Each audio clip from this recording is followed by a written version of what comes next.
السلام علیکم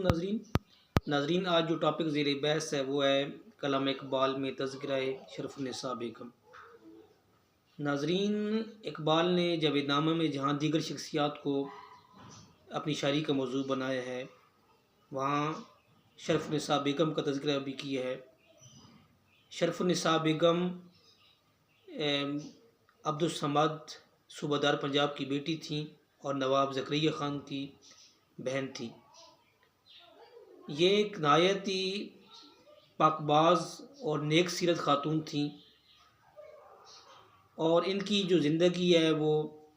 فقیرانہ تھی۔ اسی فقر کے علمبردار ہیں، اس لیے علامہ نے ان کو اپنی منظومات کا حصہ بنایا ہے، اپنی شاعری میں ان کا تذکرہ کیا ہے۔ جب علامہ مولانا روم کے ساتھ تصوراتی طور پہ افلاک کی سیر کو جاتے ہیں تو وہاں وہ ایک خوبصورت محل دیکھتے ہیں، تو مولانا روم سے پوچھتے ہیں کہ اے مرشد بتائیے یہ محل کس کا ہے؟ تو مولانا روم کہتے ہیں کہ گفت ای کا شانہ شرف النساست، مرغ بام مشبہ ملائک ہم نواست، کہ اے اقبال یہ جو محل تجھے نظر آ رہا ہے یہ شرف النساء بیگم کا محل ہے، اور جس کے بام کا جو پرندہ ہے وہ ملائکہ کا ہم نوا ہے۔ یہ ایک نیک سیرت خاتون تھی جو صوم و صلات کی پابند تھی، قرآن سے محبت کرتی تھیں، ہر وقت قرآن پاک کی تلاوت میں مشغول رہتی تھیں۔ اور ایک بار میں تجھے بتاؤں کہ کلزم ماں ای چنی گوہر نیاد، ہیچ مادر ای چنی دختر نیاد، کہ ہمارے سمندر سے اس قسم کا کوئی موتی پیدا نہیں ہوا اور اس علاقے میں کسی ماں نے اس قسم کی بیٹی کو جنم نہیں دیا۔ یعنی بہت ہی نیک صفت، نیک سیرت خاتون تھیں اور ہر وقت اطاعت الہی میں مصروف رہتی تھیں، اور جب یہ تلاوت قرآن کرتیں تو اپنے ساتھ تلوار بھی رکھا کرتی تھیں، کیونکہ ان کا یہ مسلک تھا کہ ایند و قوت حافظ یکدی گرند، کائنات زندگانی را محورند، کہ یہ جو دو قوتیں ہوتی ہیں، یہ جو قرآن اور شمشیر، یہ دو قوتیں ہیں، یہ ایک دوسرے کی محافظ ہیں اور یہ زندگانی کی کائنات کا محور ہیں۔ اب محافظ اس ضمن میں ہیں کہ شمشیر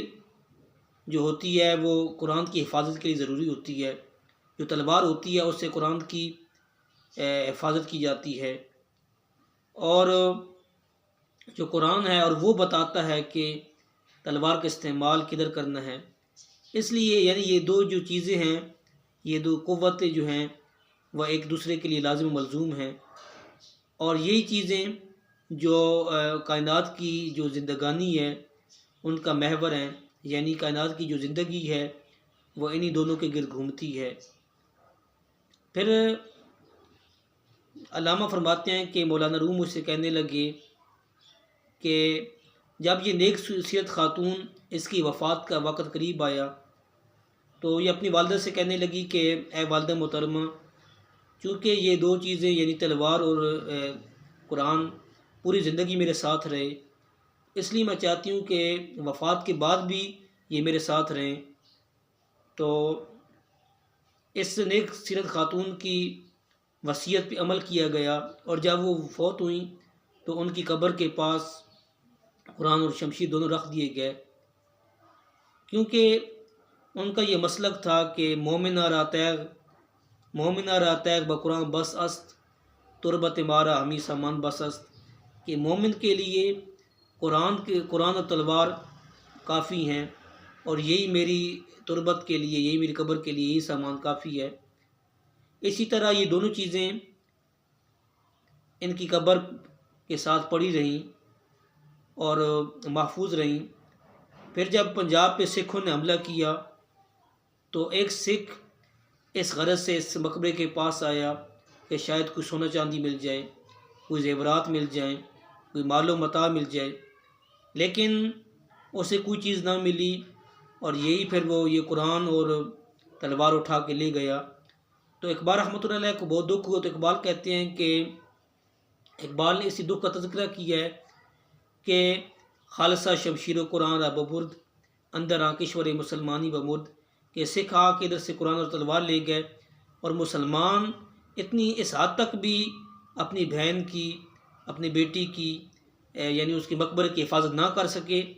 کہ سکھ آ کے ادھر سے قرآن اور شمشیر لے گئے۔ اس ٹائم مسلمان کدھر گئے تھے؟ اس ٹائم مسلمانوں کی حکومت تھی، وہ مر گئی تھی۔ تو اقبال کو دکھ ہوا کہ ہم اپنی بہن کی، اپنی بیٹی کی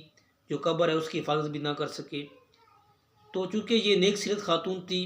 اور فقر کی ان کی زندگی فقر کی عکاس تھی،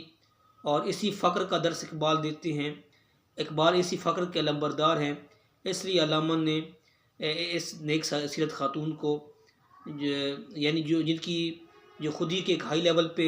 فائز تھیں، اس لیے علامہ نے ان کو اپنی یعنی شاعری کا موضوع بنایا ہے۔